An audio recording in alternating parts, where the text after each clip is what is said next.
გამარჯობა,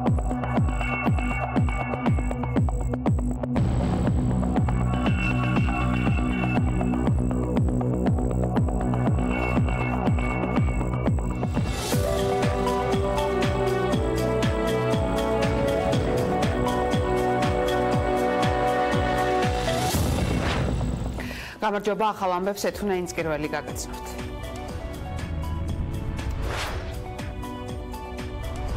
წერილის ასლი გადავეცი, წერილის ორიგინალი გაგზავნილია ლონდონში ექსპერტიზაზე. გახარიას მუხარის წერილი ლონდონში ექსპერტიზაზე გაიგზავნა პროკურატურის საბჭოთა მენტალიტეტი. სამწუხაროდ კიდევ ერთხელ ნახე საბჭოთა პროკურატურის მენტალიტეტი. სასამართლოში ხაზარაძის გამოკითხვა დასრულდა. როდესაც ჩვენ მივიდეთ ამ წერილს სასამართლოდან, ამის შემდეგ ჩვენ დავგეგმავთ მომდევნო საგამოძიებო მოქმედებებს. დაგაგრძელება იქნება ვიცე-პრემიერის სახელისუფლებო სკანდალს. კახური პლანი თვითონ ასეთი ფორმულირება ის იყო ოპოზიციის ბოდვა, არაფერი კლანი არ არსებობდა, ირაკლი ღირსეული ადამიანი არის. დაბრუნდა თუ არა ღარიბაშვილთან ერთად ეგრეთ წოდებული კახური კლანი პოლიტიკაში კიდევ ერთი პრემიერის მეორედ მოსვლა. ირაკლი ღარიბაშვილი არის გამორჩეული თვისებებისა და გამოცდილების მქონე ადამიანი. შეაჩერებს თუ არა ივანიშვილი ღარიბაშვილის დაბრუნებით პარტიის და უმრავლესობის რღვევის პროცესს. ანეკდოტად შეიძლება წავიდეს, რომ ღარიბაშვილს რო დაუძახებ დასახმარებლად, ისე როგორ დღეში უნდა არის სულების გაცოცხლება. მე ესე დავარქმევდი ღარიბაშვილის დაბრუნებას პოლიტიკაში. ქართულოცნებას გაცილებით უფრო სერიოზული პრობლემები აქვს. მარტო ძველი თანამებრძოლების შენარჩუნებით ეს პრობლემა არ გადაწყდება. საბიუჯეტო სახსრების გაფლანგვა და უხარისხოდ შესრულებული ინფრასტრუქტურული პროექტები რუსთავში აუდიტის სამსახურმა შემოწმებული მასალები პროკურატურაში გადააგზავნა. ხდება დარღვევა, ამ დარღვევაზე თვალის დახუჭვა და ამ თვალის დახუჭვის და დარღვევით ვიღაც სარგებლობს და ზარალდება მოსახლეობა. გადაოდება არ მომხდარა რაიმე არა დამაკმაყოფილებელი მიზეზით. მუხარის წერილი ლონდონში საბჭოთა პროკურატურის მენტალიტეტის საქართველოში მამუკა ხაზარაძეს სკანდალურ განცხადებასთან და გზავნილთან დაკავშირებით საქალაქო სასამართლოში პროკურორების თანდასწრებით გამოკითხეს. TBC-ის დამფუძნებლის თქმით, წერილის ორიგინალი, რომლითაც შინაგან საქმეთა მინისტრი ემუქრებოდა ლონდონში ექსპერტიზაზეა გადაგზავნილი. მამუკა ხაზარაძე დეტალებზე არ საუბრობს, ხოლო ის თქვა, რომ დღეს საბჭოთა პროკურატურის მენტალიტეტი ნახა. ქეთევან გრიგორაშვილი გვერდება საქალაქო სასამართლოდან. წერილის აცლი გადავეცი სასამართლოს და რა წერია წერილში, ეს უკვე იყოს პროკურატურის კომპეტენცია. ასეთი განმარტებები გააკეთა მამუკა ხაზარაძემ თბილისის საქალაქო სასამართლოში 2 საათიანი გამოკითხვის შემდეგ. TBC ბანკის ერთ-ერთ დამფუძნებელს დღესაც არ უსაუბრია კონკრეტულ დეტალებთან დაკავშირებით თუ რა წერია წერილში, რომელიც მისი თქმით მიიღო არჩევნების მეორე ტურის წინ შინაგან საქმეთა მინისტრისგან და უკავშირდებოდა თუ არა გიორგი გახარიას მოთხოვნები იმ კამპანიას, რომელიც დაანონსა მართლობა გუნდმა სწორედ მეორე ტურის არჩევნებამდე და ეს იყო ვალების ჩამოწერის კამპანია. მან მამუკა ხაზარაძემ აღნიშნა სწორედ მხოლოდ ის, რომ წერილის დედანი გაგზავნილი არის ლონდონში და ამ ექსპერტიზის დასკვნას ელოდებიან. არ გვიპასუხა არც დღეს მამუკა ხაზარაძემ იმ კითხვასთან დაკავშირებით თუ რას გულისხმობდა გიორგი გახარია, როდესაც მან მამუკა ხაზარაძეს უწოდა პრივილეგირებული. მოგეხსენებათ, ვიყავი ესე თქვათ გამოკითხვაზე, სადაც იმყოფებოდნენ პროკურორები, გამოკითხვა ჩატარდა მოსამართლის თანდასწრებით. ეხლა გამოვედი, წერილის ასლი გადავეცი, ასევე გავაკეთე კომენტარები და გამოვედი. წერილში რა წერია, ეს იყოს პროკურატურის კომპეტენცია, რამე თუ კარგად ატარებენ პრესკონფერენციებს. სამწუხაროდ კიდევ ერთხელ ნახე საბჭოთა პროკურატურის მენტალიტეტი. წერილის ორიგინალი გაგზავნილია ლონდონში ექსპერტიზაზე. დიდი მადლობა. ბატონო მამუკა, გიორგი გახარიამ ხარამ პრივილეგირებული ადამიანებია. მადლობა. მომეკაჩეროთ რა. მოდის პრივილეგირებული ბატონო მამუკა. მოდის იყავით პრივილეგირებული ბატონო მამუკა. ასე მოგმართო შინაგან საქმეთა დაკავშირებით. ძალიან ხო რა. დანარჩენი კითხეთ, ვინც მაგითქვა. გიორგი გახარიას. მადლობა, ბოდის გიხდით. მადლობა, გამატარეთ. კომენტარი რომ ყველა აგებს სამართლების ნიშნავს იმას, რომ თქვენი დაკავება იგეგმება. მეგობრებო, არ გამოვა ეს. რაც არ მინდა, რისი თქმაც არ მინდა, ვერ მათქმევინებთ. ყველაფერი გითხარით. როდის იყავით? მადლობა. გიორგი გახარიამ. კითხეთ მას კითხეთ. თქვენი პროგნოზი როგორია? არის რა იყო რა, მეგობრებო. ძალიან გიორგი გახარიას განაცხადა. ბატონო მამუკა, ენდობით გამოძიება. არანაირი მაიდენტიფიცირებელი ნიშანი წერილს არ გააჩნია, ეს არის კომპიუტერზე დაბეჭდილი და ამის დაბეჭდას ყველა შეძლებდა. ასეთია უკვე პროკურატურის შეფასება იმ წერილის მისამართით, რომელიც დღეს მამუკა ხაზარაძემ წარმოადგინა. მათი თქმით, ხაზარაძემ თქვა, რომ ეს წერილი გახარიასგან მიიღო შუამავლით, თუმცა არც ის დაუდასტურებია, ვინ იყო ეს შუამავალი. პროკურატურა ამბობს, რომ ჯერჯერობით არ აქვს ეს წერილი. ეს ინახება თბილისის საქალაქო სასამართლოში და მას შემდეგ რაც თადუმაძე მიიღებს ამ წერილს და დეტალურად გაიცნობიან პროკურორები, ამის შემდეგ გადაწყდება უკვე როგორ გაგრძელდება საქმის წარმოება და საერთოდ დაიგეგმება თუ არა შინაგან საქმეთა მინისტრის გიორგი გახარიას გამოკითხვა. რაც შეეხება ადვოკატს, მასაც დამატებით დეტალებზე არ უსაუბრია, აღნიშნა ის, რომ ლონდონში არის გადაგზავნილი ეს წერილი და რომ ყველანაირი ინფორმაცია, რომელიც აინტერესებდათ დღეს საქმის პროკურორებს, ხაზარაძემ მათ გააცნო. სასამართლოზე დაკითხვისას პროკურატურას გადაეცა წერილის ასლი, სულ შინაარს ფლობს, აბსოლუტურად ყველა დეტალები მისთვის იქნა განმარტებული, რა პირობებში ვისგან მიიღო წერილი. რა ფორმით მიიღო ეს იყო? დანარჩენს ვერაფერს ვერ მოგახსენებთ, წერილის ორიგინალი, როგორც მოგახსენებთ, გაგზავნილია ლონდონში ექსპერტიზას. რა შეეხება ფორმას, ექსპერტიზა რა? მე ამ ეტაპზე ვერაფერს. ლონდონში რა უნდა დამტკიცდეს, ავთენტურობა, ნამდვილობა ამ წერილის? ექსპერტიზა ზოგადად ამასთან.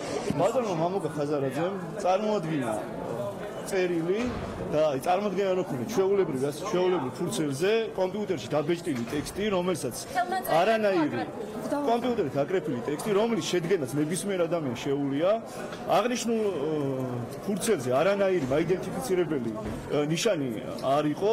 ამასთან, როგორც მამუკა ხაზარაძემ განმარტა, ეს წერილი მას მიეწოდა შუამავალმა და როდესაც ჩვენ ვეკითხებით შუამავალის დასახელებას, ჩვენთვის გაუგებარი მიზეზით მას გააჩნია ვალდებულება, რომ დაასახელოს შუამავლის ვინაობა, ჩვენთვის გაუგებარი მიზეზის გამო ის შუამავალს არ ასახელებდა. შინაარსობრივი მხარე, ეს წერილი ჯერ ჩვენ არ გადმოგცემია, სასამართლოს აქვს ამ ეტაპზე. სხვა შემთხვევაში ჩვენ ჩავატარებთ ყველა საგამოძიებო მოქმედებას. აპირებთ შინაგან საქმეთა მინისტრისგან დაკითხვას. როდესაც ჩვენ მივიღებთ ამ წერილს სასამართლოდან და მის შინაარსს უფრო დეტალურად გავიცნობთ, ამის შემდეგ ჩვენ დავგეგმავთ მომდევნო საგამოძიებო მოქმედებებს და ჩატარდება ყველა საგამოძიებო მოქმედება, რაც საჭირო იქნება ამ წერილის წარმომავლობის დასადგენად. სხვა ეტაპზე, ამ ეტაპზე გამოძიების ინტერესებიდან გამომდინარე ვერ გიპასუხებთ. დიდი მადლობა.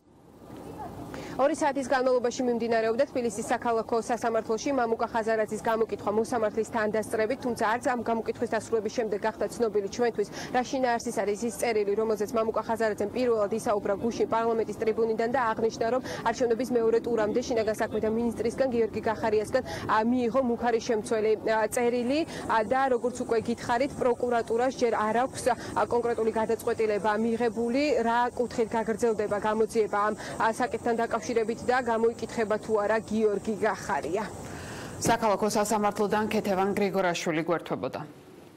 პოლიტიკური ინტერესები თუ ზეწოლისგან გათავისუფლების მცდელობა რა იგულისხმება მამუკა ხაზარაძის სკანდალურ ბრალდებაში და ვისჯერა თბილისის დამფუძნებლის საკითხს, რომ მეტი სიცხადე სჭირდება, ამაზე დეპუტატები არ დაობენ თუ დავის საგანი ბრალდების დამაჯერებლობა. ოპოზიცია გახარიას თანამდებობიდან გადადგომას და საგამოძიებო კომისიის შექმნას მოითხოვს, უმრავლესობა კი ბრალდებას პოლიტიკურ მოტივებს უკავშირებს და მუხარის წერილის არსებობას გამორიცხავს. რუსტან დუმბაძე გვერდდება თემით პირდაპირ ეთერში. მამუკა ხაზარაძის მიერ გუშინ განჟღერებულმა ბრალდებებმა ბუნებრივია დეპუტატებს პოლიტიკურ ოპონენტებს შორის გააჩინა ერთდროულად არაერთი კითხვა, თუმცა მათ კითხვებზე პასუხის სხვადასხვა მეთოდს გვთავაზობენ, როგორ უნდა გაგრძელდეს და რა ფორმით უნდა გაგრძელდეს ახლა პროცესები დეპუტატებს შორის. ეს დავის კიდევ ერთი საგანია. ოპოზიცია მოითხოვს, რომ პარლამენტში შეიქმნას დროებითი საგამოძიებო კომისია და ამ კომისიის ხდომების ფარგლებში პარლამენტში მოვიდეს შინაგან საქმეთა მინისტრი გიორგი გახარია, რომელიც დეპუტატების კითხვებს პასუხს გასცემს. ევროპული საქართველო ასევე მოითხოვს, რომ ამ კომისიის სხდომების ფარგლებში მოწვეული იქნას ეროვნული ბანკის პრეზიდენტი კობა გვენეტაძე. ნაციონალურ მოძრაობაში ამბობენ, რომ გიორგი გახარიამ ამ განცხადების და საკმაოდ მწვავე ბრალდების შემდეგ არის თუ არა ის სიმართლესთან შესაბამისი, შინაგან საქმეთა მინისტრმა აღნიშნული თანამდებობა უნდა დატოვოს. ევროპული საქართველო ითხოვს კომისიის შექმნას, რომ შევიტანებთ წერილი, ასევე ითხოვს ეროვნული ბანკის პრეზიდენტის მოსვლას და ასევე იურიდიულ კომიტეტზე გახარიას მოსვლას. არა მხოლოდ TBC ბანკის საქმის გამო ეს იყო ერთ-ერთი ასე ვთქვათ დამაგვირგვინებელი საქმე, რომელიც გუშინ ჩვენ მოვისმინეთ, მაგრამ მთელი რიგი საკითხების გამო შინაგან საქმეთა მინისტრს უკვე ექნებოდა დაწერილი განცხადება გადადგომის შესახებ და ბიძინა ივანიშვილს თუ საერთოდ სურს რომ ოდნავ მაინც ნორმალიზაციისკენ წავიდეს ქვეყანაში პოლიტიკური ვითარება, მის ადგილზე სწორედ ამ რჩევას მივცემდის შინაგან საქმეთა მინისტრს. ქართული ოცნება საგამოძიებო კომისიის შექმნის მხარდაჭერისგან ჯერჯერობით თავს იკავებს. უმრავლესობაში ამბობენ, რომ პირველი რაც ახლა მამუკა ხაზარაძემ უნდა გააკეთოს, ეს არის საზოგადოების და მათ შორის დეპუტატების ინფორმირება. მან უნდა გაასაჯაროოს წერილი, რომელსაც მუქარის შემცველად აღიქვამს და უნდა გაასაჯაროოს შინაარსი და უნდა გაიგოს დეპუტატებმა რა შინაარსის იყო და რა პირობების შესრულებას მოითხოვდა TBC ბანკისგან შინაგან საქმეთა სამინისტრო. საპარლამენტო უმრავლესობაში ასევე ამბობენ, რომ ისინი რიცხავენ, რომ გიორგი გახარიას რაიმე მუქარის შემცველი წერილი გაეგზავნოს მამუკა ხაზარაძისთვის, გამორიცხავენ, რადგან ფიქრობენ, რომ მამუკა გიორგი გახარია არის პროფესიონალიზმით გამორჩეული თანამდებობის პირი და ის, რაც მამუკა ხაზარაძემ გუშინ განაცხადა, უმრავლესობის აზრით არის პოლიტიკური მოტივების მატარებელი. ცოტა სერიოზულობა მაინც რომ შეიძინოს იმ საკითხის მსჯელობა, რომლის მიხედვითაც კომისიის შექმნას ითხოვენ, საგამოძიებო კომისიის შექმნას. პირველ რიგში ამ ადამიანმა უნდა წარმოადგინოს წერილი, რა საშუალებით მიიღო ეს წერილი, არსებობს თუ არა საერთოდ ეს წერილი, ამაზე უნდა გაიცეს პასუხები და ამ შემთხვევაში შეიძლება კიდევ მსჯელობა. წინააღმდეგ შემთხვევაში შეიძლება აღმოჩნდეს სასაცილო მდგომარეობაში, რომ თურმე წერილი საერთოდ არ არსებობს, ან რაღაც სხვა წერილზეა რაღაცა საუბარი, რომლის ინტერპრეტაციას აკეთებს, ან რაღაც მსგავსი და სამი თვე რა უნდა აკეთოს კომისიამ ამ შემთხვევაში თუ იმსჯელოს ეროვნული ბანკის იმ გადაწყვეტილებაზე, რომელსაც თავად TBC ბანკი დაეთანხმა. როცა თემა არის ნომერ პირველი და ყველა გისმენს, მათ შორის საბანკო სისტემა და მათ შორის ის ადამიანები, ვისაც TBC ბანკთან აქვს ურთიერთობა და საუბრობ უქარაზე და ამას არასაჯაროებ, ეს მიდგომა არასერიოზული ფორმა არის. თუ ამ ინტრიგას ტოვებ, მაშინ ეს ნიშნავს, რომ შეიძლება რაღაცა პოლიტიკური მიზნები გაგაჩნია. თუ ამბობ, რომ ვიღაცა დაგემუქრა, მით უმეტეს შინაგან საქმეთა მინისტრი, ეს უნდა აჩვენო კიდევაც და გამოაშკარავო. და ასეთი ფორმა მე უკვე მიმანიშნებს, რომ აქ რაღაცა სხვა ინტერესებთან გვაქვს საქმე. ახლა ოპოზიცია ბევრ რამეს ითხოვს, მაგრამ ეგრე არ არის, ხო? მე ერთ-ერთი გამორჩეულ სწორედ პოლიტიკოსად მიმაჩნია გახარია და ნიჭიერ კაცად და მის გონებრივ შესაძლებლობებში არავით არ იკითხები, არა მაქვს არც მე და მე მგონი არც სხვას და მე მეეჭვება, რომ მან ასეთი მუქარის წერილი დაწერა და ასეთი დოკუმენტი დატოვა. იმ შემთხვევაში თუ პარტია ევროპული საქართველოს საკუთარი ინიციატივის განხორციელება შეუდგება და საკანონმდებლო ორგანოში შეიქმნება დროებითი საგამოძიებო კომისია, დეპუტატების კითხვებს სავარაუდოდ ბრალდების ორივე მხარე უპასუხებს, რადგან არც TBC-ის დამფუძნებელს მამუკა ხაზარაძეს და არც მინისტრ გიორგი გახარიას პარლამენტში მოსვლაზე უარი არ უთქვამთ. რუსტან დუმბაძე საუბრობდა პირდაპირ ეთერში. არ შეიძლება ქვეყანას მართავდეს და ქვეყნის მთავარი სამართალდამცავი იყოს კრიმინალი. TBC ბანკის დამფუძნებლის მიერ გაკეთებული სკანდალურ განცხადებას, სადაც მამუკა ხაზარაძემ თქვა, რომ შინაგან საქმეთა მინისტრი ემუქრებოდა სესიაზე მწვავე დებატები მოყვა. ოპოზიცია სახელმწიფოს მხრიდან ორგანიზებულ შეტევაზე საუბრობს. ნაციონალური მოძრაობა მინისტრის გადაყენებას ითხოვს, ევროპული საქართველო კი დროებითი საგამოძიებო კომისიის შექმნას. საპარლამენტო უმრავლესობის წევრები კრიტიკას უსაფუძვლოს უწოდებენ და ამბობენ, რომ ოპოზიცია მხოლოდ ბიძინა ივანიშვილის დადანაშაულებით არის დაკავებული. ასევე არ შეეფერება შეიქმნა საგამოძიებო კომისია, რომელიც ყველა ამ საკითხს შეისწავლის მიუხედავად პარტიული კუთვნილებისა. დადექით ამ ვიწრო პარტიულ ხედვაზე მაღლა შემოუერთდით ევროპული საქართველოს ინიციატივას. არ შეიძლება ჩვენს ქვეყანას მართავდეს და ქვეყნის მთავარი სამართალდამცავი იყოს კრიმინალი. მან ეს დაწერა ივანიშვილის ზურგით და მეტიც ივანიშვილის კონკრეტული დავალებით. გახარია იყო მხოლოდ და მხოლოდ მესენჯერი, ის იყო მხოლოდ და მხოლოდ შიკრიკი. ივანიშვილის ცელი თქვენც მოგადგებათ. რა თქმა უნდა, თქვენ არ მოგეწონებათ გახარია, რადგან გახარია არ კლავს სასაფლაოზე ახალგაზრდებს, გახარია არ ცხრილავს ქუჩაში ახალგაზრდებს, გახარია არ იძლევა შეკვეთებს ტრუპებზე და გახარია არ მალავს მაღაზიის თაებზე მოკლულე. თავხედობა და უკვე ეგრეთ წოდებული ორკესტრირებულად აც მოძრაობა ევრონაცები ბანკის ყოფილი ხელმძღვანელობა ხმაშეწყობილად გაქივიან თითქოს ბიძინა აივანიშვილს უნდა ბანკის წაართვას ანაკლის პროექტი გააჩეროს არავინ ახსენებს ლონდონის საბჭოს გადაწყვეტილებას სემსა და ბანკს შორის დამთავრებულ დავას აღიარებულ ჯარიმას და ასე შემდეგ. ამ დროს კი ხაზარაძის და ჯაფარიძის პოზიციები საერთოდ ამოვარდილია კონტექსტიდან და კომიკურ სიტუაციაში აყენეთ მათ თვითონ. ხადზე უცხადესია რომ სამიზნე არ ყოფილა მხოლოდ TBC ბანკი, არამედ გუშინვე ითქვა რომ ფინანსური მონიტორინგის სამსახური არის შესული ლისი დეველოპმენტშიც, რომელსაც არანაირი კავშირი თვითონ TBC ბანკთან და იმ კონკრეტულ სესხთან, რომელსაც დაობს ახლა პროკურატურა და ეროვნული ბანკი ერთად კავშირი საერთოდ არ აქვს. ანაკლის სპორტი არ არის რიგითი პროექტი, ეს არის საქართველოს სტრატეგიული მომავალი. გაგვეცით პასუხი, აპირებთ თუ არა საჯაროდ გაცეთ კითხვები ყველა შეკითხვას, რომელიც ანაკლის სპორტთან დაგროვდა. ესეთი წერილი იყო, შესაძლებლობაც ჰქონდა ბატონებს ხაზარაძეს და ჯაფარიძეს, რომ გამოეყენებინათ საქართველოს პარლამენტის მაღალი ტრიბუნა და ეს წერილი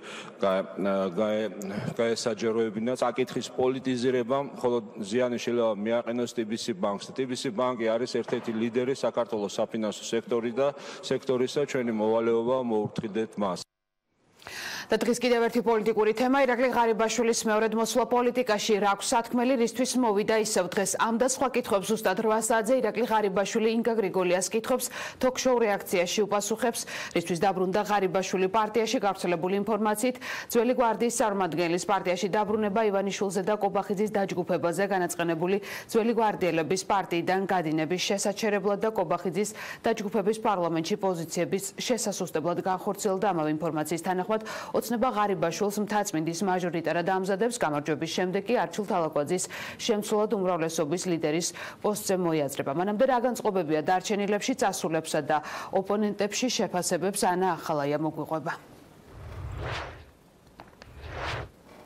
ირაკლი ღარიბაშვილის მეორედ მოსვლას როგორც პოლიტიკაში, ასევე ქართულ ოცნებაში საპარლამენტო უმრავლესობას სრულად მიესალმება სახელმწიფო გუნდის წარმომადგენლები და მათ შორის ხელისუფლების წარმომადგენლები ამბობდნენ, რომ მოთხოვნაც კი არსებობდა ღარიბაშვილის უკან დაბრუნებასთან დაკავშირებით. დღეს მთელი დღის განმავლობაში ქართული ოცნება გვარწმუნებს, რომ ირაკლი ღარიბაშვილი არის ახალგაზრდა რეიტინგული პოლიტიკოსი, რომლის დაბრუნებაც წაადგება პარტიას და განახლდება ყოველ შემთხვევაში ქართული ოცნების პოლიტიკური ცხოვრება ამით. რაც შეეხება ვერსიებს თუ რისთვის ამზადებს ქართული ოცნება ირაკლი ღარიბაშვილს, ანუ შესაძლოა მან მთაწმინდის მაჟორიტარის დეპუტატის სტატუსით მოიპოვოს მანდატი პარლამენტში და შემდეგ უკვე გახდეს უმრავლესობის ლიდერი. ამ ვერსიას ქართული ოცნება კატეგორიულად გამორიცხავს. ისინი გვეუბნებიან, რომ ირაკლი ღარიბაშვილის დაბრუნება მხოლოდ და მხოლოდ ძალების განახლებას ემსახურება და ასევე აბსურდულია საუბარი იმაზე, რომ ირაკლი ღარიბაშვილის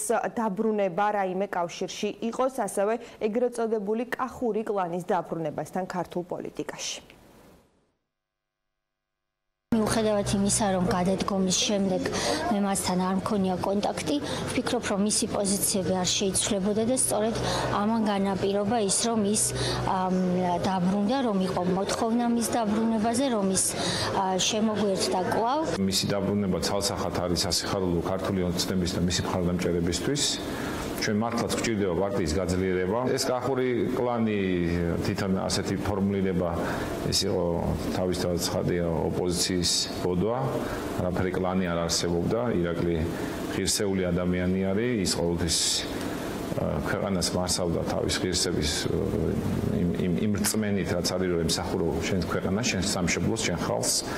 ამიტომ არის ის სახალხო ლიდერი. როდესაც არსებობს პრეცედენტი, რომ 3 წლის შემდეგ ისევ გამოჩნდა ერთ-ერთი წარმატებული ლიდერი გუნდისა, ეს არის სიძლიერე, ეს არის კარგი პრეცედენტი. ირაკლი ღარიბაშვილი სხვა ადამიანებთან ერთად, კიდევ განახლებული გუნდთან ერთად და რა თქმა უნდა გუნდის ახალ სხვა წევრებთან ერთად, რომელიც პერიოდულად შემოემატებიან ჩვენს გუნდს, უზრუნველყოფს ქვეყნის კიდევ უფრო განვითარებას. რაღაც ინტერპრეტირების საშუალება და წყარო იყოს, თუმცა არც ერთი სიტყვა იმასთან დაკავშირებით, რომ შუალედურ არჩევნებში უნდა მიიღოს ირაკლი მონაწილეობა, ამაზე ჩვენ არ გვითხოვს, ამაზე მსჯელობა საერთოდ არ ყოფილა. ირაკლი ღარიბაშვილს როგორც პარტია ქართულ ოცნებაში, ასევე პრემიერ-მინისტრის პოზიციაზე მნიშვნელოვანი სამუშაო აქვს შესრულებული.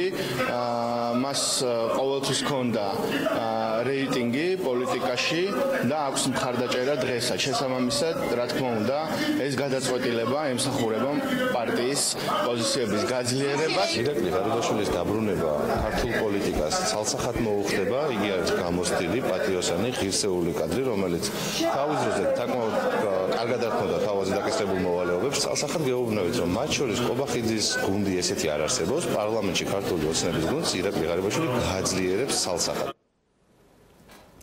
ყოფილი პრემიერი და ყოფილი შინაგან საქმეთა მინისტრი ირაკლი ღარიბაშვილი პოლიტიკაში პარტია ქართული ოცნების პოლიტიკური მდივნის თანამდებობაზე დაბრუნდა, რომელსაც აქამდე გია ვულსკი იკავებდა, რომლისთვისაც როგორც დღეს ჩვენთვის გახდა ცნობილი სპეციალური თანამდებობაც კი შეიქმნა. გია ვულსკი დღეიდან უხელმძღვანელებს პოლიტიკურ პარტიებთან ურთიერთობა, სწორედ ამ მიმართულებით იქნება ის წარმოდგენილი ქართულ ოცნებაში, რაც შეეხება შეკითხვას თუ რატომ მოხდა ვულსკის ჩანაცვლება ღარიბაშვილთან, რატომ შეურჩიეს ირაკლი ღარიბაშვილს ეს თანამდებობა, როდესაც ჩვენ დღეს გია ვულსკის დაუსვით შეკითხვა, რას გააკეთებდა ირაკლი ღარიბაშვილი ამ პოსტიდან, მასზე უკეთესად TV პირველის ამ კითხვამ დღეს საპარლამენტო უმრავლესობის წარმომადგენელი გააღიზიანა. ჩემთვის პოსტი არ შექმნილა. პოსტები არსებობს პოლიტსაბჭოში და მოხდა ობიექტური მსჯელობა ამ საკითხებთან დაკავშირებით. ვინ რომელ პოსტს დაიკავებს. ამ თანამდებობიდან ღარიბაშვილი თქვენზე უკეთესად რას გააკეთებს? რა იცით რა, მე აბსოლუტურად სწორი ვიყავი, როდესაც გადავწყვიტე, რომ არ დამეთმოდ, რომ აი ამ რაღაცა მოგონილი სკანდალური შეკითხვებისათვის, რომელიც თქვენ გაგაჩნიათ. მარტივი კითხვა ბატონო გია, ირაკლი ღარიბაშვილი თქვენი უკვე ყოფილი თანამდებობიდან.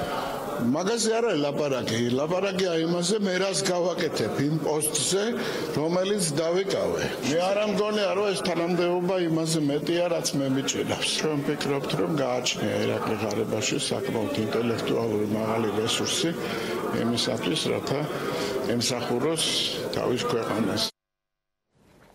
ქართული ოცნება პოლიტიკურ კრიზისში, ბიძინა ივანიშვილი კი პერსონალურად მძიმე მდგომარეობაში, სწორედ ასეთი განცდა დარჩა საპარლამენტო ოპოზიციას მას შემდეგ, რაც ხელისუფლების ოპონენტებისთვის ცნობილი გახდა, რომ ირაკლი ღარიბაშვილი პოლიტიკაში დააბრუნეს. ღარიბაშვილს რო დაუძახებ დასახმარებლად, ისე როგორ დღეში უნდა იყოს ივანიშვილი პერსონალურად პოლიტიკური თვალსაზრისით ძახი რა თქმა უნდა, მისი მთელი გუნდი და სამწუხაროდ სანამ ისინი მართლობას შეერენ, სანამ ეს კაცი მართავს მთელი ქვეყანა. მთელი პრობლემა არის და ძირი არის ბატონ ივანიშვილში და მის მართლობის სტილში. მე არ ვიცი რომელ კლანს როდის წაწევს ან წამოწევს ის წინან უკან, არ ვიცი. მაგრამ ეს მართლობის სტილი, როცა არავინ არაფერს არ წარმოადგენს. ყველანი არიან პოლიტიკურად არარაობები ივანიშვილის თვალში. წაიყვანს, გააქრობს, მოიყვანს, ეს ივანიშვილი როგორი ფიგურაც არ უნდა ყოფილიყო, ესე ქვეყანა არათუ წინ ვერ წავა, ესე ქვეყანა შევა ჩიხშეში. რა არის ცინიზმი თუ არა ღარიბაშვილის და არის პოლიტიკოსის დაბრუნება პოლიტიკაში და პლუს ამის გასაღება ისეთნაირად თითქოს ეს არის ხსნა. წარმოდგენა არ აქვს რას აკეთებს ქართული ოცნება უკვე უკანასკნელი თვეების განმავლობაში განსაკუთრებით. მას თავი და ბოლომდე მართლისადავები ხელიდან გაექცა და არაფერი ისე ნათლად არ მიუთითებს უღრმეს კრიზისზე ქართული ოცნებისა, როგორც ღარიბაშვილის პოლიტიკაში დაბრუნება არის თავის თავად. ირაკლი ღარიბაშვილი პიროვნება მას რომ არ ქონოდა ამისი სურვილი, მე დარწმუნებული ვარ არ დაბრუნდებოდა. ესე არ არის რომ დააბრუნდა. აქ ინტერესები ემთხვევა, იყო შეთავაზება, ის დათანხმდა. ესე არ არის, რომ რაღაცას გავალებენ და მაინც და მაინც ყველაფერს ასრულებ. ყოველ შემთხვევაში ირაკლი ღარიბაშვილი არ არის ესეთი ტიპაში. რაც შეეხება პარტია ქართული ოცნების ძველ სახეებს, ანუ იმ პოლიტიკოსებს, რომლებმაც კოალიცია ქართული ოცნება დატოვეს და ასევე იმ დეპუტატებს, რომლებმაც პარტია ქართული ოცნება დატოვეს უახლოეს წარსულში, დღეს ისინი საკმაოდ კრიტიკულად აფასებდნენ ღარიბაშვილის მეორედ მოსვლას პოლიტიკაში, მაგალითად გუბა სანიკიძე გვეუბნება, რომ ეს გადაწყვეტილება მისთვის ნიშნავს, რომ ბიძინა ივანიშვილი ჰგავს ადამიანს, რომელიც არის ტყეში დაკარგული, რომელსაც გონია, რომ წინ მიდის, რეალურად კი წრეზე დადის, რაც შეეხება ოცნებიდან ახლად წასულ დეპუტატებს, დღეს გედევან ფოფხაძე, ცეკა ბესელიაც გვეუბნებოდნენ, რომ ღარიბაშვილს საკმაოდ მძიმე ვითარება დახვდება პარტიაში, ის თავს კომფორტულად ვერ იგრძნობს, რადგან პარტია ქართული ოცნების მთავარ პრობლემას წარმოადგენს, სწორედ ის, რომ არ არსებობს გუნდში დემოკრატიული მმართველობის განცდა და გადაწყვეტილებების მიღება ერთპიროვნულად ხდება. ბიძინა ივანიშვილი გავს დაკარგულ კაცს ტყეში, რომელსაც გონია, რომ წინ მიდის და სინამდვილეში დიდ წრეზე დადეს. ერთი დიდი წრე დაარტყა და მივიდა 2012 წელთან. არაფერი არ უშველეს ქართულ ოცნებას. ივანიშვილის პასუხი აქვს გასაცემი, თავის დროზე რატო გაუშვა ღარიბაშვილი. მაშინ ჩვენ პასუხი ვერ მივიღეთ, რაღაცა საპარი მოყვა, რომლის შინაარსიც თვითონ არ ჯეროდა, ხო? ამიტომ ვფიქრობ, რომ ბუნებრივია ეს ამას გულისხმობს, რა თქმა უნდა. ღარიბაშვილი ახ მარტო არ მოვა, ხო, ის უნდა მოვიდეს თავის ხალხით. ბიძინა ივანიშვილის დაბრუნებამ ვერ უშველა ქართულ ოცნებას და გასული გაზაფხულის შემდეგ სულ უფრო და უფრო მეტი შლის პროცესია ქართულ ოცნებაში და როგორ წარმოგიდგენიათ, მასზე დიდი ავტორიტეტი თუ არის ღარიბაშვილი პარტიაში, ეს არ ვიცი, ვნახავთ, შეიძლება აღმოჩნდეს, რომ ბიძინაზე მეტი ავტორიტეტი აქვს. მისი შინაგან საქმეთა მინისტრობის პერიოდს უკავშირდება მასობრივი გავრცელება იმ ფარული ჩანაწერების, რომელიც სააკაშვილის დროს გროვდებოდა უშროების სამსახურებში, ცნობილი საჯარო ყურებები ამ ჩანაწერების, მათ შორის სკოლის ბავშვების მიერ, მისი მმართველობის პერიოდს უკავშირდება უკვე პრემიერ-მინისტრობის პერიოდს, კიდევ უფრო მეტად გახმაურებული სხვა ჩანაწერების საქმეები და კვალი, რომელიც მასთან მიდიოდა, იქიდან გამომდინარე, რომ კიდევ ერთხელ ამბობ, ის იყო შინაგან საქმეთა მინისტრი და მან გამოიტანა საჯაროზე მთელი ეს ამბები. ამიტომ მას გაცილებით უფრო რთული ამბები აქვს, ვიდრე ის რომ უზრდელია. ის რომ უზრდელია, ეს მისი პირადი პრობლემაა და მეტი არაფრის. ჩემი გადასახედიდან ერთ-ერთი სერიოზული პრობლემა იმ უთანხმოებების, რაც იყო და არის მმართველი პარტიის შიგნით, უკავშირდებოდა სწორედ პარტიული საქმიანობის არასწორი მართვის პრინციპებს. მე რეგლისთან ყოველთვის პიროვნულად დადებითი დამოკიდებულება მქონდა და ადამიანურად მივესალმების ნებისმიერ აქტიურობას. დაბრუნდა თუ დააბრუნეს ზოგადად რა გეგმები აქვს ირაკლი ღარიბაშვილს და რაში დასჭირდა ქართულ ოცნებას ახლა 2015 წლის დეკემბერში მოულოდნელად გადამდგარი პრემიერ-მინისტრის დანიშვნა ახლა უკვე პარტია ქართული ოცნების პოლიტიკური მდივნის პოსტზე ამ და სხვა საკმაოდ საინტერესო შეკითხვებს მე კიდევ ერთხელ გეტყვით რომ დღეს ირაკლი ღარიბაშვილი ტევ პირველის ეთერში ინგა გრიგოლიას თოქ-შოუ რეაქციაში უპასუხებს. დავალოდოთ ირაკლი ღარიბაშვილის რეაქციას პირდაპირ ეთერში ანა ახალაია საუბრობდა. ივანიშვილის მეორედ მოსვლის შემდეგ ახლა უკვე ირაკლი ღარიბაშვილის მეორედ მოსვლა ოცნების ყოფილი თავმჯდომარე, ყოფილი შინაგან საქმეთა მინისტრი და ყოფილი პრემიერი ივანიშვილის პარტიაში პოლიტიკური მდივნის თანამდებობაზე ბრუნდება და მას გაფართოებული უფლებები ექნება. გადაწყვეტილება ივანიშვილმა დღეს პოლიტსაბჭოს ხდომაზე მიიღო.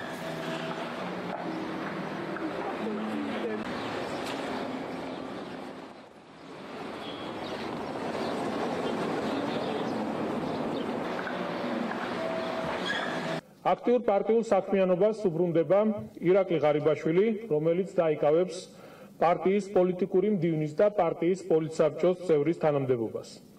ყველასათვის ცნობილია, რომ ირაკლი ღარიბაშვილი არის გამორჩეული თვისებებისა და გამოცდილების მქონე ადამიანი, რომელიც 2011 წლიდან მონაწილეობდა ქართული ოცნების დაფუძნებასა და ჩამოყალიბებაში და რომელმაც პრემიერ-მინისტრისა და პარტიის თავმჯდომარის რანგში მნიშვნელოვანი წვლილი შეიტანა ჩვენი სახელმწიფოს განვითარებაში. პოლიტიკური მდივნის რანგში ირაკლი ღარიბაშვილი მნიშვნელოვან წვლილს შეიტანს პარტიის შემდგომ გაძლიერებაში. ირაკლი ღარიბაშვილი 2012-2019 რაგზა გაიარა ყოფილმა შინაგან საქმეთა მინისტრმა, ყოფილმა პრემიერმა და ქართული ოცნების ყოფილმა თავმჯდომარემ, რომელიც ახლა უკვე მართველი პარტიის პოლიტიკური მდივანია. 2012 წლის საპარლამენტო არჩევნებში ოცნების გამარჯვებიდან პარტიაში მეორედ დაბრუნებამდე. ივანიშვილის გადაწყვეტილებას დააბრუნოს ღარიბაშვილი პარტიაში ოპოზიციას ეგრეთ წოდებული კახური კლანი გაახსენა. მანამდე გავიხსენოთ ღარიბაშვილის მოსალოდნელი მოულოდნელი 2015 წლის 23 დეკემბერს გაცხადებული დგომა. ეს ერთ-ერთი ფრაგმენტია ირაკლი ღარიბაშვილის პოლიტიკური ისტორიიდან. გიორგი კიკაბიძემ გადაავლო თვალი არქივს. ირაკლი ღარიბაშვილმა პრემიერ-მინისტრის თანამდებობა 2015 წლის 23 დეკემბერს დატოვა. პრემიერ-მინისტრის პოსტის 2 წლის განმავლობაში იკავებდა. რატომ დატოვა თანამდებობა ღარიბაშვილმა, მას არ დაუკონკრეტებია თქვა მხოლოდ ის, რომ საქართველოს ერთგულ ჯარისკაცად არჩებოდა. 23 დეკემბერს მართველი გუნდის ყველა წარმომადგენელი ერთხმად ირწმუნებოდა, რომ გუნდში ცვლილებები არ იქნებოდა. ოცნება მაშინ ღარიბაშვილის წასვლას არ ადასტურებდა, თუმცა მოგვიანებით მოულოდნელად მართველი პარტიის პრესამსახურმა ვიდეო მიმართვა გაავრცელა, სადაც ირაკლი ღარიბაშვილი წინასწარ დაწერილ ტექსტს კითხულობს. ამბობს ამ ვიდეოში, რომ თანამდებობას ტოვებს, თუმცა მიზეზებზე უკვე როგორც გითხარით, არ სწაუბრობს. ირაკლი ღარიბაშვილის გადადგომა, როგორც ჩანს, მოულოდნელი იყო, მაშინ როდესაც საახალწლო მილოცვების ბარათებზე ღარიბაშვილის ხელმოწერა იყო, პრემიერ-მინისტრს თანამდებობა უკვე დატოვებული ჰქონდა.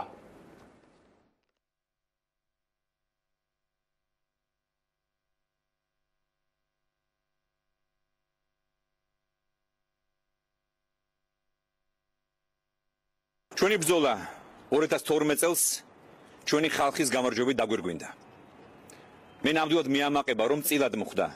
პატივი ამიღო უდიდესი პასუხისმგებლობა ჩვენი ქვეყნის და ერის წინაშე. ჩვენს გუნდთან ერთად გამიგრძელებინა ქვეყნის საკეთილდღეოდ დაწყებული საქმე. თანამდებობები არის დროებით ჩემო ძვირფასებო. მარადიული არის უფალი და სამშობლო. ამიტომ დღეს მივიღე გადაწყვეტილება დავტოვო პრემიერ-მინისტრის თანამდებობა. მან შეაფასა სიტუაცია, მას ჰქონდა რამდენჯერმე ჩემთან ანალიზი, უფრო ადრეც თუგნებავთ. ღარიბაშვილს ეს კითხვა პირველად არ დაუსვას მაშინ, როდესაც გადადგა ის. ამას მუდმივად წელიწადი არ გავიდოდა ან 6 თვე, შევხვდებოდი, შემეკითხებოდა, ხო არ არის ბატონო ბიძინა, ჩემი წასვლის დროს. ამ გადადგომას წინ უძღოდა ოპოზიციისა და არასამთავრობო ორგანიზაციების კითხვები ეგრეთ წოდებული კახურ კლანთან დაკავშირებით.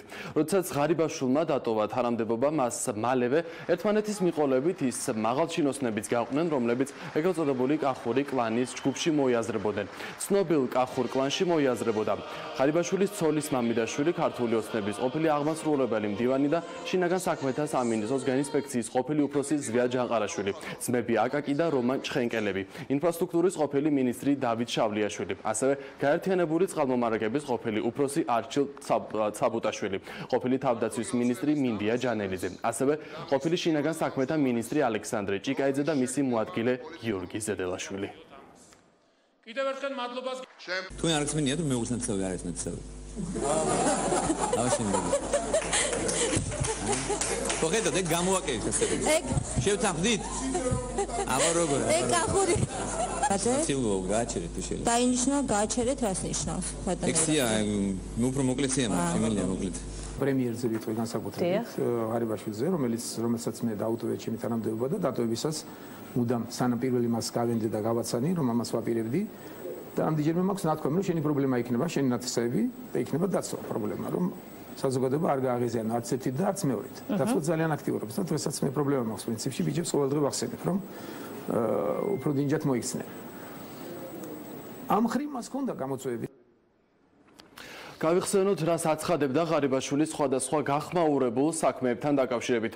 ჯერ კიდევ 2012 წელს მაშინდელმა შინაგან საქმეთა მინისტრმა განაცხადა, რომ რაფალიანცის საქმე პირად კონტროლზე ყავდა აყვანილი. ღარიბაშვილი მაშინ ამბობდა, რომ ძიებას გამოკვეთილი ვერსია აქვს და საქმის ინტერესებიდან გამომდინარე დეტალებზე ვერ ისაუბრებდა. თუმცა ამ დრომდე, როგორც იცით, ეს საქმე გამოძიებული არა. გარდა ამისა, სწორედ ირაკლი ღარიბაშვილი იყო ერთ-ერთი, რომელმაც საზოგადოებას უთხრა, რომ პირადი ცხოვრების ამსახველი ჩანაწერები განადგურებულია. თუმცა, როგორც იცით, ამ საკითხთან დაკავშირებით საზოგადოებას ჯერ კიდევ კითხვები აქვს. ის კი ნომერი 1. ბუნებრივია საჭირო გახდება გამოძიების დაწყება და იმ კონკრეტული, ასე ვთქვათ, დამკვეთი პირის გამოკვეთა რომლის უშუალო ხელმძღვანელობით, რომლის უშუალო დავალებით ხდებოდა წლების განმავლობაში აღნიშნული უკანონობის ხელშეწყობა და რა თქმა უნდა, ყველა შემკვეთი უნდა დაისაჯოს. შემკვეთი უნდა დაისაჯოს და არა შემსრულებელი. ჩვენ გვაქვს რეალური პერსპექტივები, რომ ეს საქმე იქნას გახსნილი. ეს საქმე აუცილებლად იქნება გამოძიებული და გახსნილი. მე ვადას შეგნებულად აღარ ვასახელებ, არ მინდა რომ იგივე შეცდომა გავიმეორო. ირაკლი ღარიბაშვილი ხშირად გამოირჩეოდა ხისტი განცხადებებით, როგორც ოპოზიციის, ასევე მესამე სექტორის მიმართ, მან არასამთავრობო ორგანიზაციებს ნაციონალური მოძრაობის ლობისტებიც კი უწოდა. ძალიან მარტივად სახსნელია, რომ ამას ეხლა გეგმავენ ნაციონალები, იყენებენ თავის არასამთავრობოებს, წლების განმავლობაში 20 ჯერ შეიცვალა რუსთავის მფლობელი, ასე რომ ჩემთვის მართლაც არ არის საინტერესო, ვინ იქნება რეალური მფლობელი რუსთავის. ჩემთვის არის მთავარი თქვენ ჟურნალისტები რუსთავის იყო დაცული, ამას ჩვენ როგორც სახელმწიფო ვაცხადებთ, რომ იქნებით აბსოლუტურად დაცულნი, ეს არის დავა ორ კერძო სუბიექტს შორის. ჩვენი ჩართულობა ამ დავაში არის აბსოლუტურად გამორიცხული. რითი დაამახსოვრა ირაკლი ღარიბაშვილმა საზოგადოებას თავი ვრცლად 22 საათზე მოგიყვებით. გიორგი კიკაბიძე საუბრობდა პირდაპირ ეთერში. ირაკლი კობახიძის პარლამენტის თავმჯდომარის პოსტიდან გადაყენების საკითხს და ეკა ბესელიას განცხადებას ვანო ზარდიაშვილი პასუხობს. მოსამართლეების ლობისტად წოდებული დეპუტატის შეფასებით ეკა ბესელია არადეკვატურია და პარლამენტის თავმჯდომარისთვის საფრთხეს არ წარმოადგენს. ეგრეთ წოდებული კობახიძის ჯგუფი შემიძლია გითხრათ, რომ ეს არის უკვე წარსული. ეს ახალი ჯგუფი უკვე წარსულია, ეს არის დროის საკითხი. მე გარწმუნებთ იმასაც, რომ პარლამენტის თავმჯდომარე, რომელმაც სამწუხაროდ ვერ გაამართლა ეს იმედები, თუ მას არ შეცვლიან დროულად და არ მოიძებნება გადაწყვეტილების მიმღები პირები, რომლებიც პარლამენტს მისცემენ შესაძლებლობას, რომ ფუნქციონირება გააგრძელოს გამართულად, მაშინ ჩვენ უზრუნველყოფთ იმას, რომ ბატონ კობახიძე შეიცვალოს და ეს მოხდეს რაც შეიძლება სწრაფად. ბესელია არის წარსული, ბესელია არ არის ქართულ ოცნებაში, ბესელია შეუძლია თავისი პარტია შექმნას და ეს იქნება მისთვის მეოთხე თუ მეხუთე პარტია და უსურვებს წარმატებას თავის პოლიტიკურ ცხოვრებაში. ეკა ბესელია ქართულ ოცნებას არ წარმოადგენს. შესაბამისად, ბიჭად რატომ მოგიხსენიებდათ მას მიხედავთ მისი მოადგილე იყავით და შეიძლება კარგად იცნობთ თქვენ საქმიანობას. მაშინ კითხეთ ვიყავით თუ არა მისი ხელის ბიჭი. უხარისხოდ შესრულებული ინფრასტრუქტურული სამუშაოები რუსთავში აუდიტის სამსახური ახალ ანგარიშს აქვეყნებს. ირკვევა, რომ რუსთავში 2017 წელს 5 ლოკაციაზე სარეაბილიტაციო სამუშაოები ხარვეზებით შესრულდა. შესრულებული სამუშაოების საბოლოო აქტი ცნობილია, რომ ყველა ლოკაციაზე კომპანიებმა სარეაბილიტაციო სამუშაოები დადგენილ ვადებში დაასრულეს, თუმცა აუდიტის სამსახურმა დაადგინა, რომ ვადების ამოწურვის შემდეგაც ვადგილზე სამუშაოები ხორციელდებოდა. მიუხედავად ამისა, მუნიციპალიტეტს კომპანიები არ დაუჯარიმებია. აუდიტის სამსახურმა მასალების შესამოწმებლად პროკურატურას უკვე გადაუგზავნა. მიუხედავად ამისა, რუსთავის მერიაში დასკვნას პრობლემად და კრიტიკულად არ აღიქვამენ. უფრო ვრცლად რა წერია დოკუმენტში და როგორია რუსთავის მერიის პოზიცია 10 საათიან საინფორმაციო გამოშვებაში მოგიყვებით.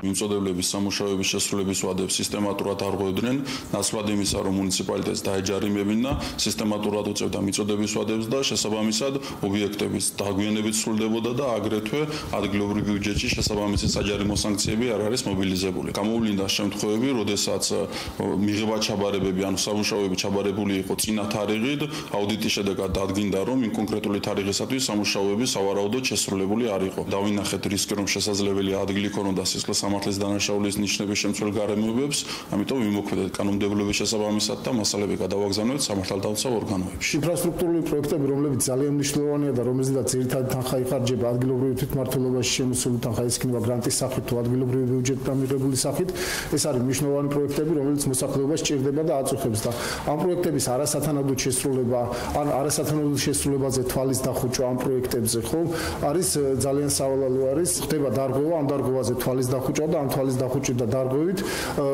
ვიღაც სარგებლობს და ზარალდება მოსახლეობა. გადავადებები ხდებოდა, რა თქმა უნდა, არგუმენტირებული დასაბუთების საფუძველზე. გადავადება არ მომხდარა რაიმე არადამაკმაყოფილებელი მიზეზით. ეს ყველაფერი იყო, რა თქმა უნდა, დოკუმენტებით დადასტურებული კომპანიების მხრიდან. ჯარიმები საკმაოდ სოლიდური იყო კომპანიების მიმართ, მუნიციპალიტეტის მხრიდან. დაახლოებით 200,000 ლარზე მეტი ჯარიმა შემოვიდა. 2016-17 წლებში დასკვნა არის მუნიციპალიტეტის საკმაოდ მისაღები, იქ ისეთი რამე არ წერია, რომელიც შეიძლება მოხდეს პროკურატურაშიც მიმართა.